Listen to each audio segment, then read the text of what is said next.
Case వచ్చింది, కట్టింది నిజమే, ఉన్నది నిజమే, పేదోడు నిజమే, బ్యాంక్ అకౌంట్ కూడా బ్యాంక్ సిస్టమ్ ప్రకారం ఎక్కడా కూడా ₹1,00,000 ఇస్తానది లేదు, అది నిజమే. కన్స్యూమర్ ప్రొటెక్షన్ యాక్ట్ కాదు, ఎక్కడ కూడా అయితే ignorance of law is not excuse. నాకు తెలియదు, నేను అమాయకుడిని అంటే కుదరదు. Buyers must be aware before signing anything.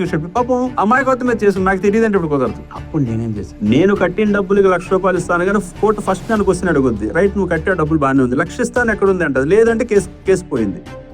అప్పుడు నేనేం చేశాను, కేసుని కంప్లీట్ గా ₹1,00,000 వస్తాయని వేయకుండా నేను అకౌంట్ చేసింది వాస్తవం. Admit number, document number 1 is passbook.